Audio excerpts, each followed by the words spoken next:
Dada, buni yetarlicha ko'p aytmasam ham rahmat sizga.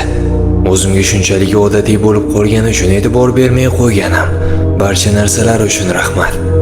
Mashinada olib borib qo'yganlaringiz, maslahatlaringiz, qo'ng'iroqlaringiz, qandaydir muammoni hal qilish kerak bo'lganda hamisha paydo bo'lishingiz uchun rahmat. O'sha paytlarda qilgan ishlaringizning ko'pi oddiy tuyularda. Chunki buni juda oson qilib ko'rsatardingiz.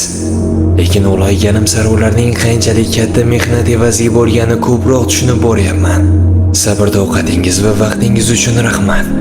Oilamiz uchun qilgan barcha ezgu amallaringiz uchun.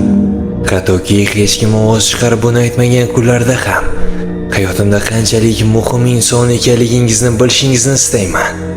Bu gaplarni farzand sifatida otamiz oldida his qilishimiz naqadar chiroyli tuyg'u bo'lsa, ertaga farzandimiz buni anglash uchun shunga loyiq ota bo'lishimiz undan-da chiroyli tuyg'udir. Bu kitobchada 21-asrda farzand tarbiyasi va baxtli kelajakka poydevor bo'luvchi muhim bilimlar sodda tilda yozilgan. Uni olib o'qishga dangasalik qilmang. Siz yo baxtsiz insonning, yo baxtli insonning otasi bo'lishingiz mumkin. Ikkinchisi bo'lishga harakat qiling. Kitobni xarid qilish uchun izohlarda ota deb yozib qoldiring.